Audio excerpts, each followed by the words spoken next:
The House of Saud emerges onto the pages of history in 1744, when the chieftain of a small oasis town of Diriyah, Mohammed bin Saud, formed a pact with Islamic fundamentalist theologian seeking refuge in Diriyah, Muhammad ibn Abdul Wahhab. Saud would be emir, Wahhab would be imam. Together, they would bring Wahhab's vision of Islamic purity to Arabia. The Emirate of Diriyah, which was under nominal Ottoman rule, would meet a violent end in the Ottoman-Wahhabi War of 1811 to 1818. The Saudi emir would seize the Islamic holy cities of Mecca and Medina, and denounce the Turkish Sultan as being unworthy to be called caliph and protector of the faithful. This insurrection was met with overwhelming force. 50,000 Ottoman troops would be sent into Arabia. All Wahhabist theologians found would be executed. After a siege that would last for months, Diriyah would be leveled to the ground. The conquered state's emir, Abdullah bin Saud, would be brought to Istanbul, where he would be publicly beheaded while being forced to listen to lute music, which Wahhabism forbade. His severed head would be thrown into the Bosphorus. However, this would not be the end of the Saudi family or Wahhabism. Turki bin Abdullah bin Muhammad, a grandson of the founder of the emirate, would escape the Ottoman siege of Diriyah, and after a few years in hiding, would establish a second Saudi state, the Emirate of Najd. With Diriyah in ruins, the nearby city of Riyadh was chosen as a new capital. His son, Abdul Rahman bin Faisal, would succeed him. In 1891, he would be defeated in battle and driven out of Riyadh by the rival Rashidi tribe. Abdul Rahman and his surviving family would flee into the southern desert and take refuge among the Bedouin, and later in Kuwait. After defeat in battle in 1900, he would give up all ambitions of recovering his kingdom, and would focus on Wahhabism, becoming the tribe's spiritual leader. His son, Abdulaziz ibn Abdul Rahman ibn Faisal ibn Turki ibn Abdullah ibn Muhammad al-Saud, or simply Abdulaziz as he is known in Arabia, or Ibn Saud in the West, would take over as head of the family in secular and military matters. Beginning in 1901, Abdulaziz would set out to reconquer his family's kingdom, with just 60 men at his side, including many relatives, a half-brother, and cousins. He would raid and terrorize the tribes loyal to the Rashidi. On the night of his 27th birthday, Abdulaziz and 40 of his kinsmen, taking advantage of a few tilted palm trees, scaled the walls of Riyadh. The Rashidi governor and his men would be slaughtered before being able to organize a defense in Riyadh's citadel. Abdulaziz would found the third Saudi state, reviving the Emirate of Najd. He would then ally himself with the Ikhwan, fierce Bedouin warriors who had been converted to Wahhabism during the reign of Abdulaziz's forefathers. Together, they would subjugate the Najd desert and crush Ottoman attempts to intervene in his reconquest. During the First World War, the House of Saud would ally with the British Empire against their common foe, the Ottoman Turks, and their Arabian allies. One by one, he would solidify his control over the tribes of the Najd Desert through marriage and conquest. After the First World War, the British would supply the Saudis with a glut of surplus munitions, which they would use in the conquest of Mecca in 1925, ending 700 years of Hashemite rule in the city. In 1927, the Wahhabist Ikhwan would rebel against the House of Saud, which they saw as being corrupted by their increased wealth and Western alliances. Even the non-Wahhabist Muslims they saw as infidels. By 1929, the rebellion was crushed.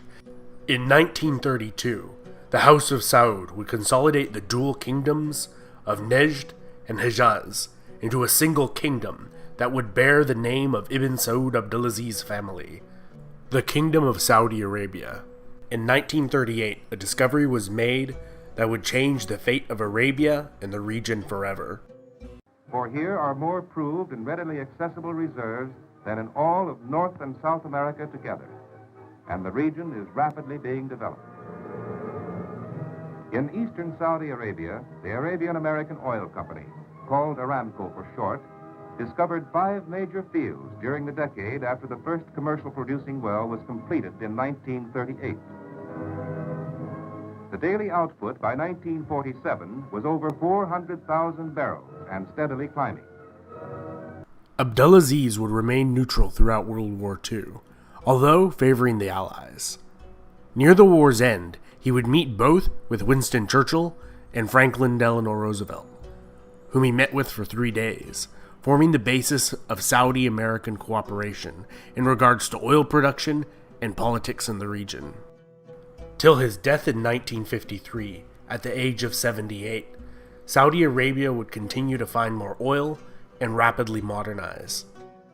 In this land of great tradition, there arose a powerful leader who unified his 5.5 million people and set out to achieve a renaissance.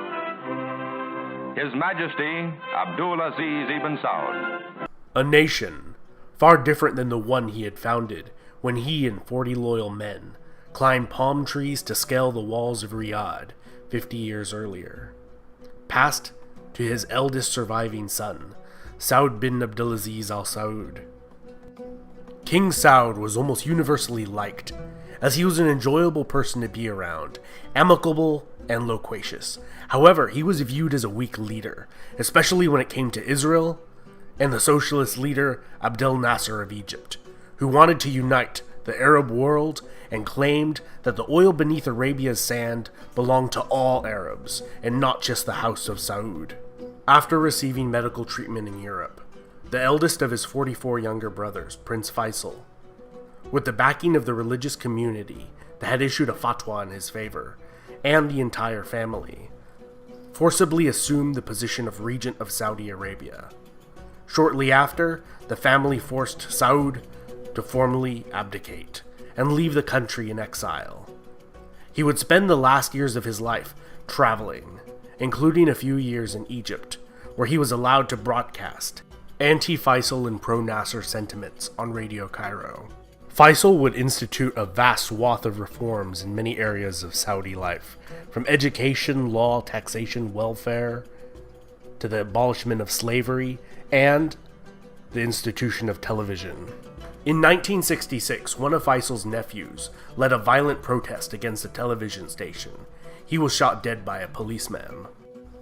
King Faisal was strongly anti-communist and socialist, which he saw as linked to Zionism. He supported monarchies and conservative movements throughout the Arab world, and sought to counter the influence of socialism and Arab nationalism in the region by promoting pan-Islamism as an alternative. He would also fight a proxy war with Egypt's Nasser in Yemen until 1967. King Faisal would reconcile his relationship with Egypt. During the 1973 Arab-Israeli War, launched by Sadat of Egypt, King Faisal withdrew Saudi oil from the world markets in protest over Western support for Israel during the conflict. This action increased the price of oil and would be the primary force behind the 1973 oil crisis. It would be the defining act of Faisal's career and gaining him lasting prestige among many Arabs and Muslims worldwide. In 1974, he was named Time magazine's Man of the Year, and the financial windfall generated by the crisis fueled the economic boom that occurred in Saudi Arabia after his death. On March 25, 1975, Faisal was shot point blank and killed by his nephew, Faisal bin Musaid, who had just returned from the United States. He was the brother of Faisal's nephew who was killed in the television protests. Most believe this was the motivation for the assassination. After the king's funeral, the assassin would be convicted of regicide by the highest religious court in Saudi Arabia. He would be beheaded publicly in Riyadh, in front of a crowd of thousands. Faisal's brother, Khalid bin Abdulaziz Al Saud, would take the place as king of Saudi Arabia. During his 7-year reign, Saudi Arabia's cities would continue to rapidly grow and modernize, fueled by high oil prices. His reign would also see increasingly closer ties to the United States. His reign would be followed by his brothers Fahad, Abdullah bin Abdulaziz, and the current king, King Salman, all sons of the original Saudi king, Abdulaziz ibn Saud. The current Saudi crown prince, Mohammed bin Salman, may be the first of Abdulaziz's grandchildren to take the throne when he succeeds his father. This has been Epimetheus.